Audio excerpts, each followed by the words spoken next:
dengan saya Afra Faizah dengan NIM 1901810 dari Prodi Sistem Informasi. Video ini dibuat untuk memenuhi salah satu tugas kuis dari mata kuliah Proyek Pengembangan Sistem Informasi dengan nomor urut absen 08 dari kelas A1. Di video ini, saya akan memaparkan ringkasan materi dari proyek pengembangan sistem informasi dari pertemuan ke-1 sampai dengan pertemuan ke-6.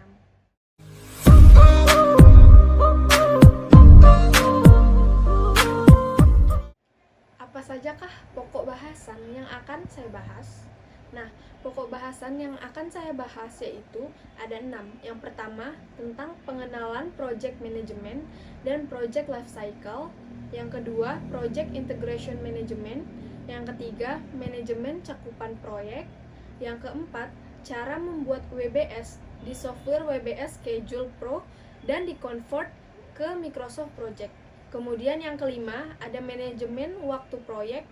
Dan yang terakhir yaitu tentang manajemen biaya proyek. Nah, langsung saja kita masuk ke dalam pokok pembahasan materi yang pertama, yaitu tentang pengenalan project management dan project life cycle.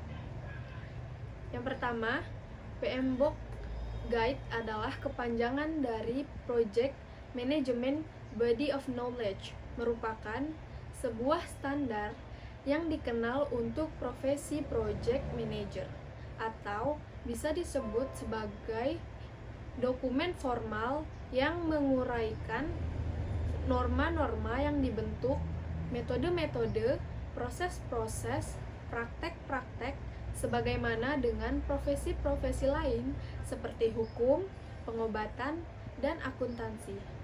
PMBOK adalah standar yang dipakai seluruh project management. Lanjut, proyek adalah suatu usaha sementara. Maksudnya sementara itu adalah tidak berkelanjutan yang dilaksanakan untuk menghasilkan suatu produk atau jasa yang unik. Ada 3 output dari proyek, yaitu yang pertama, semua produk yang dapat menjadi sebuah komponen item lain atau satu item akhir dengan sendirinya. Selanjutnya, suatu kemampuan untuk melaksanakan satu layanan seperti satu fungsi bisnis yang mendukung produksi dan distribusi. Dan yang ketiga, satu hasil seperti dokumen atau hasil seperti satu proyek riset yang mengembangkan pengetahuan yang dapat digunakan untuk menentukan apakah suatu kecenderungan yang hadir atau satu proses yang akan bermanfaat bagi masyarakat. Yang ketiga, perbedaan proyek dan kegiatan operasional. Kalau proyek, dia memiliki unik atau spesifik, sedangkan operasional rutin. Proyek memiliki awal atau akhir, maksudnya itu adalah ada batasannya. Dan operasional continue. Sedangkan proyek adalah misi perubahan dan operasional merupakan misi kesinambungan.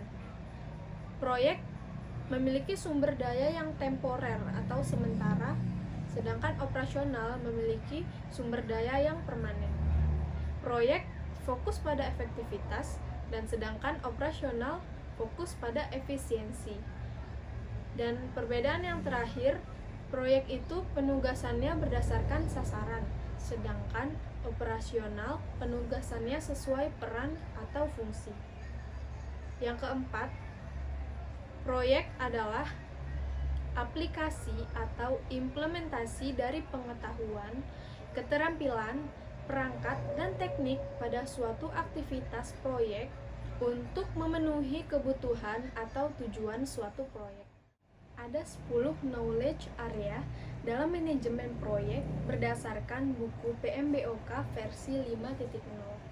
Yang pertama yaitu ada scope management, kemudian time management, kemudian cost management, terus quality management, human resource management, communication management, risk management, procurement management, Project Integration Management, dan Project Stakeholder Management. Stakeholder adalah orang yang berpengaruh terhadap proyek. Dengan 10 knowledge area dan ditambah tools dan teknik akan menjadikan proyek itu sukses. Yang kelima, ada 3 faktor pembatas dalam manajemen proyek, yaitu pembatas yang pertama adalah scope. Scope itu merupakan batasan atau ruang lingkup proyek. Batasan yang ketiga yaitu cost atau biaya proyek, dan batasan yang ketiga adalah time atau waktu pengerjaan suatu proyek. Semakin besar scope dan semakin lama time-nya, maka semakin besar juga cost-nya. Dan sebaliknya, semakin kecil lingkupnya dan semakin singkat waktunya, maka semakin pula besar biayanya. Selanjutnya yaitu peran manajer proyek adalah terpisah dari seorang manajer operasi atau manajer fungsional. Manajer proyek bertugas untuk bertanggung jawab terhadap keseharian atau day to day pengelolaan proyek untuk kepentingan organisasi hanya selama proyek itu berlangsung. Kemudian, definisi dari project life cycle. Project life cycle itu adalah suatu metode yang digunakan untuk menggambarkan bagaimana sebuah proyek direncanakan, dikontrol, dan diawasi sejak proyek disepakati untuk dikerjakan hingga tujuan akhir proyek tersebut tercapai. Dan ada juga tahapan dalam project life cycle ini. Tahapannya yaitu yang pertama ada project inisiasi, di mana project ini adalah tahap awal kegiatan proyek sejak sebuah proyek disepakati untuk dikerjakan. Kemudian tahap selanjutnya yaitu ada project planning atau perencanaan. Di dalam planning ini, dokumen itu direncanakan untuk disusun secara terperinci sebagai panduan bagi tim proyek selama kegiatan proyek berlangsung. Kemudian tahap selanjutnya yaitu project eksekusi, di mana dalam proyek eksekusi ini seluruh aktivitas yang terdapat dalam dokumentasi proyek plan akan dieksekusi. Selanjutnya yaitu project closure atau penutupan, yaitu hasil akhir dari kegiatan proyek. Kemudian ada 3 jenis tipe hubungan di antara tahap ini semua, yaitu yang pertama ada hubungan sekuensial. Hubungan sekuensial itu adalah sebuah tahap hanya dapat start sekali saja. Tahap sebelumnya adalah untuk melengkapinya. Kemudian ada hubungan overlapping, yaitu tahap start sebelum penyelesaian tahap sebelumnya. Ada lagi hubungan iteratif, yaitu hanya satu tahap yang direncanakan di setiap waktu dan perencanaan untuk tahap berikutnya dilaksanakan ketika pekerjaan pada suatu tahap sedang dieksekusi. Oke, next kita lanjut ke pembahasan yang kedua, yaitu tentang Project Integration Management atau manajemen integrasi proyek. Manajemen integrasi proyek itu meliputi proses dan aktivitas yang diperlukan untuk mengidentifikasi, menggambarkan, mengkombinasikan, menyatukan, dan mengkoordinir berbagai aktivitas manajemen proyek dan proses-proses dalam kelompok proses manajemen proyek. Selanjutnya, pada konteks manajemen proyek, pengintegrasian meliputi karakteristik dari penggabungan, konsolidasi, artikulasi, dan tindakan-tindakan yang integratif yang krusial bagi penyelesaian proyek, memanage harapan stakeholder dengan sukses dan menemukan persyaratan. Kemudian, dalam proses manajemen integrasi proyek itu ada 6. Proses yang pertama yaitu mengembangkan suatu proyek charter, kemudian rencana pengembangan manajemen proyek, kemudian langsung dan mengatur pelaksanaan proyek, Kemudian pengawasan dan kendali kerja proyek. Selanjutnya melaksanakan kontrol perubahan yang terintegrasi dan menutup proyek atau tahapan. Aktivitas yang dilakukan tim manajemen proyek ada 4, yaitu yang pertama, memahami bagaimana mengambil informasi dan mengubahnya ke dalam suatu rencana proyek. Yang kedua, mengukur dan memonitor semua aspek kemajuan proyek dan mengambil tindakan yang sesuai untuk menemukan sasaran proyek. Yang ketiga, melaksanakan aktivitas untuk menghasilkan proyek deliverable. Maksudnya adalah hasil dari proyek itu berhasil. Yang keempat, yaitu menganalisa dan memahami cakupan atau batasan proyek tersebut. Kemudian, pengembangan project charter adalah suatu proses pengembangan dokumen yang secara formal memberi hak satu proyek atau persyaratan-persyaratan awal dokumen dan tahap yang mencukupi harapan-harapan dan kebutuhan-kebutuhan stakeholder. Hal ini membentuk hubungan kerjasama antara penyelenggara organisasi atau tim proyek dan pemohon organisasi atau klien atau pelanggan. Pada kasus ini, dari proyek-proyek eksternal atau proyek-proyek itu berasal dari luar organisasi. Diagram alir data pengembangan project charter bisa dibaca bahwa inisiasi proyek atau sponsor dan perusahaan lalu mengembangkan project charter. Di dalam mengembangkan project charter itu, persyaratannya dikumpulkan penentuan cakupannya atau batasannya, identifikasi stakeholder yang berhubungan dengan proyek, dan rencana pengembangan manajemen proyek. Kemudian, ada contoh dokumen dari project charter. Misalnya, pembuatan aplikasi itu bisa kita lihat sponsor proyeknya siapa, terus area bisnisnya di mana, letaknya di mana, terus nomor dokumennya berapa, project ID-nya berapa, unit atau kliennya siapa, manajer proyeknya siapa, terus nama file-filenya itu apa untuk penyimpanan dokumen charter ini. Terus di bawahnya ada project purpose, yaitu justifikasi project atau hal-hal yang mendasari pemilihan proyek ini. Kemudian objektif proyek yang terukur bisa jadi dokumen, aplikasi, bentuknya, dan sebagainya. Karakteristik proyeknya seperti apa, syarat-syarat proyeknya, apa saja yang dibutuhkan untuk melaksanakan proyek charter ini. Next, kita lanjut ke pokok bahasan atau ringkasan materi yang ketiga, yaitu tentang manajemen cakupan proyek. Yang pertama, proses-proses manajemen cakupan proyek adalah kumpulan persyaratan, kemudian ketetapan cakupan, kemudian membuat WBS, kemudian verifikasi cakupan, dan kontrol cakupan. Apa itu WBS? WBS atau singkatan dari Work Breakdown Structure adalah suatu pemecahan atau pembagian struktur pekerjaan menjadi bagian yang lebih detail. Lanjut, ada manajemen cakupan proyek meliputi apa saja, yaitu proses-proses yang diperlukan untuk memastikan bahwa proyek terdiri dari semua pekerjaan yang diperlukan dan hanya pekerjaan yang penting untuk melengkapi proyek tercapainya tujuan proyek.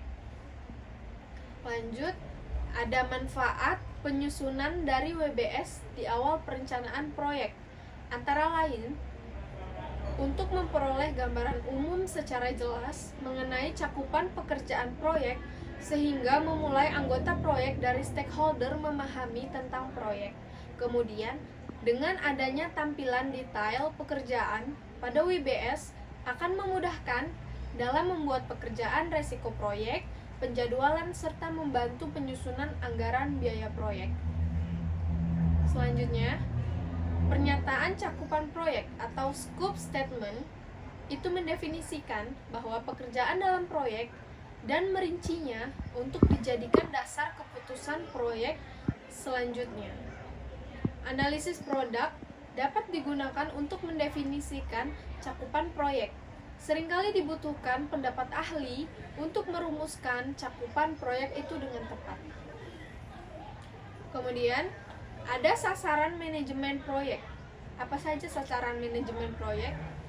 Yaitu sebagai berikut. Yang pertama, menyelesaikan dan mengembangkan proyek sesuai dengan anggaran biaya dan tenggat waktu yang telah ditentukan sekaligus dalam kualitas atau spesifikasi sesuai dengan yang telah disepakati di awal. Yang kedua, meningkatkan nama baik pelaksanaan proyek berdasarkan kualitas hasil proyek tersebut. Yang ketiga, yaitu menciptakan suasana kerja yang kondusif untuk mendukung kelancaran aktivitas proyek. Hal ini meliputi ketersediaan keadaan, sarana prasarana, dan keselamatan kerja.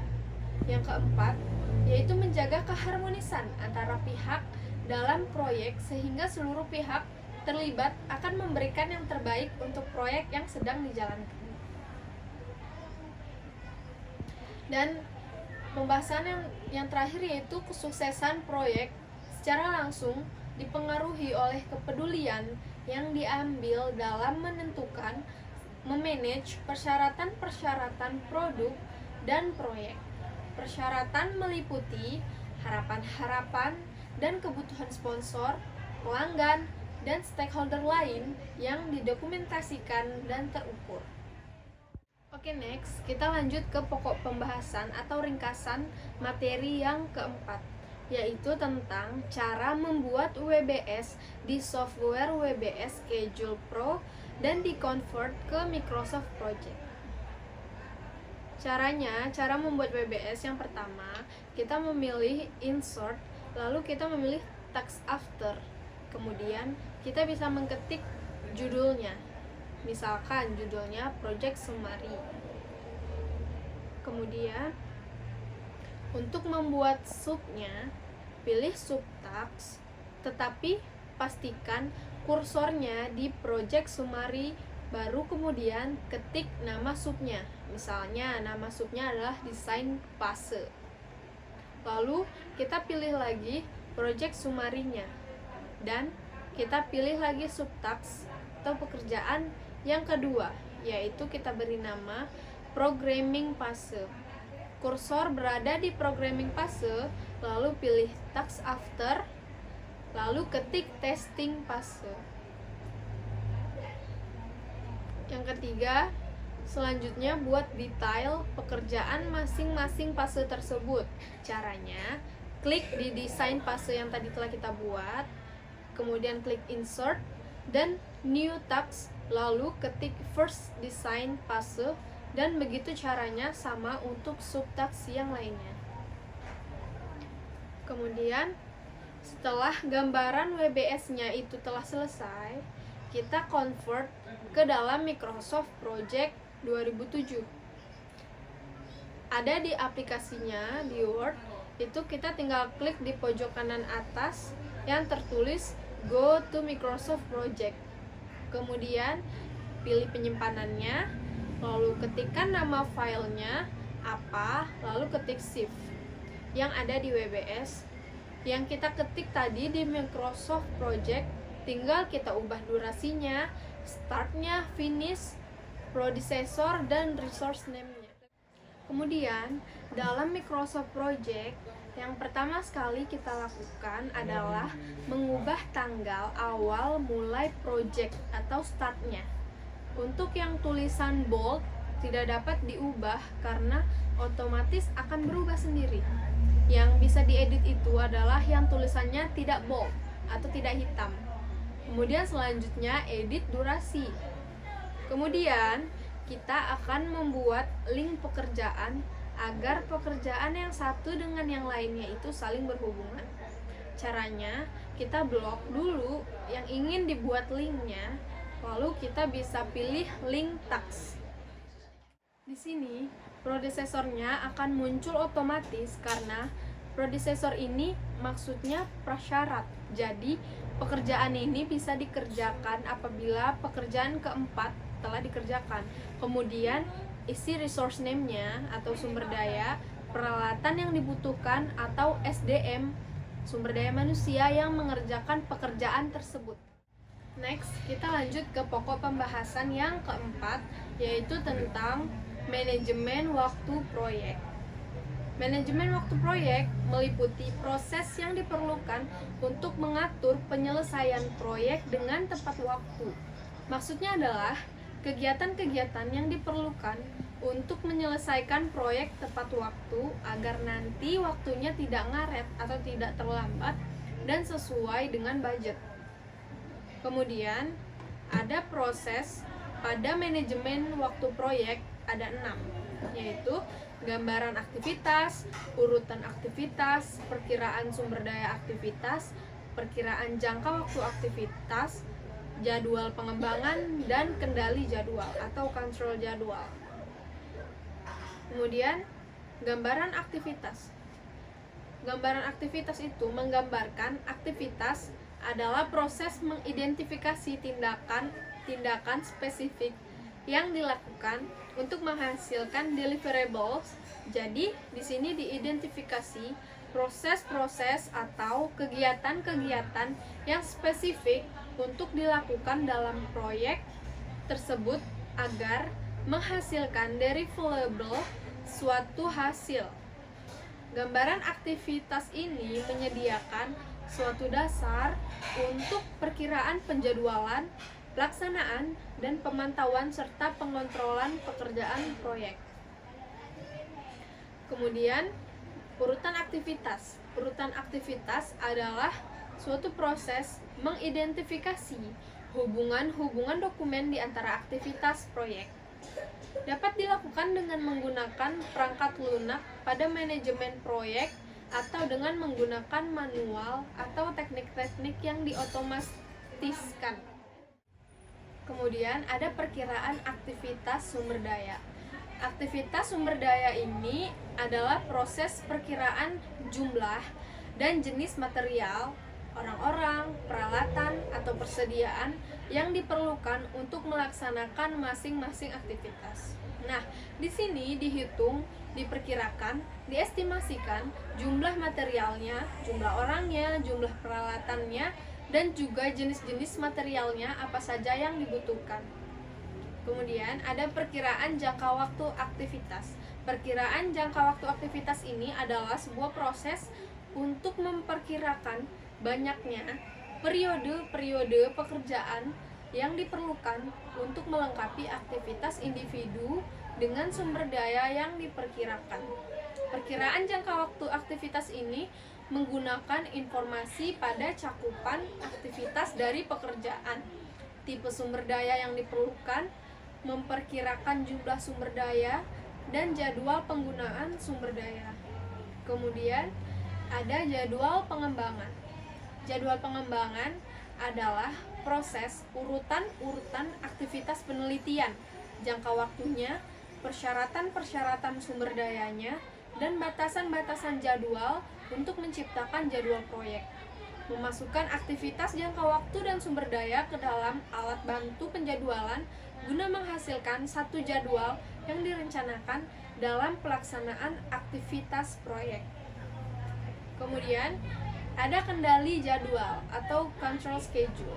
Kendali jadwal itu adalah sebuah proses pemantauan status proyek untuk kemajuan proyek dan mengatur perubahan-perubahan untuk jadwal baseline. Nah, di sini adalah tahap monitoring terhadap jadwal yang sudah dibuat, apakah pelaksanaannya sesuai dengan penjadwalannya, dan juga di sini mengatur perubahan-perubahan apabila nanti ada pekerjaan yang melewati batas waktu, ada pekerjaan yang melewati batas budget. Oke, yang terakhir kita masuk ke dalam pembahasan yang keenam atau ringkasan materi pertemuan yang keenam tentang manajemen biaya proyek. Manajemen biaya proyek ini meliputi proses-proses yang dilibatkan dalam memperkirakan penganggaran dan pengontrolan biaya sedemikian rupa sehingga proyek dapat diselesaikan dalam anggaran yang disetujui. Jadi, proses-proses yang ada di manajemen biaya ini adalah memperkirakan biayanya, budgetnya berapa, terus penganggarannya, misalkan kegiatan A anggarannya berapa, kegiatan B anggarannya berapa, kegiatan C anggarannya berapa. Jadi, ketemulah total budgetnya, berapa yang harus dibutuhkan. Perkiraan yang harus dibutuhkan dalam pengerjaan proyek serta pengontrolan biaya. Nah, setelah ketemunya budget, setelah pelaksanaan, di dalam pelaksanaan ini itu harus ada pengontrolan biaya. Jangan sampai nanti saat kita melaksanakan proyek itu di luar budget atau over budget. Kemudian ada proses-proses pada manajemen biaya proyek. Proses yang pertama yaitu yang tadi, perkiraan biaya. Nah, perkiraan biaya ini adalah proses mengembangkan perkiraan sumber dana moneter yang diperlukan untuk menyelesaikan aktivitas proyek. Perkiraan biaya secara umum dinyatakan di dalam unit-unit dari beberapa mata uang, yaitu dolar, euro, yen, dan sebagainya. Nah, kalau proyeknya masih dalam lingkup lokal atau nasional, itu mata uangnya sudah pasti rupiah. Tapi, kalau proyeknya sudah internasional, itu biasanya berupa mata uang dolar. Lalu proses yang kedua yaitu menentukan anggaran. Menentukan anggaran ini adalah sebuah proses mengumpulkan biaya-biaya yang diperkirakan dari paket pekerjaan atau aktivitas yang individu untuk menetapkan sebuah baseline biaya yang diberi hak. Baseline ini meliputi semua anggaran yang diberi hak, tetapi mengeluarkan cadangan manajemen.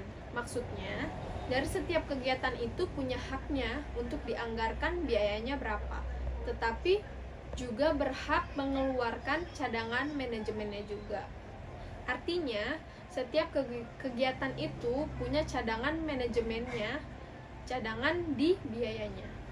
Kemudian, proses yang ketiga yaitu mengontrol biaya. Mengontrol biaya ini adalah proses-proses pemantauan status proyek untuk memperbaharui anggaran proyek dan memanage perubahan-perubahan untuk biaya baseline.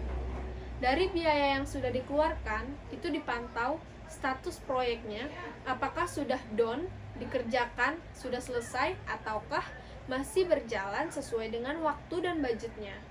Sebisa mungkin, diusahakan sesuai dengan waktu dan budget yang sudah ditentukan dan ditetapkan di dalam RAB. Kemudian yang terakhir yaitu ada ikhtisar manajemen biaya proyek. Di sini ikhtisar manajemen biaya proyek, perkiraan biaya, outputnya yaitu perkiraan biaya per aktivitas, basis data perkiraannya, update dokumen proyek. Di sini update dokumen proyeknya itu merupakan RAB atau rancangan anggaran biaya. Kemudian ada menentukan anggaran, outputnya adalah biaya performa baseline, persyaratan pembiayaan proyek, dan update dokumen proyek. Dan yang terakhir yaitu kontrol biaya, outputnya adalah pengeboran performa kerja, terus ramalan anggaran atau estimasi anggaran, update proses aset organisasi, permintaan perubahan, update rencana manajemen proyek, dan update dokumen proyek.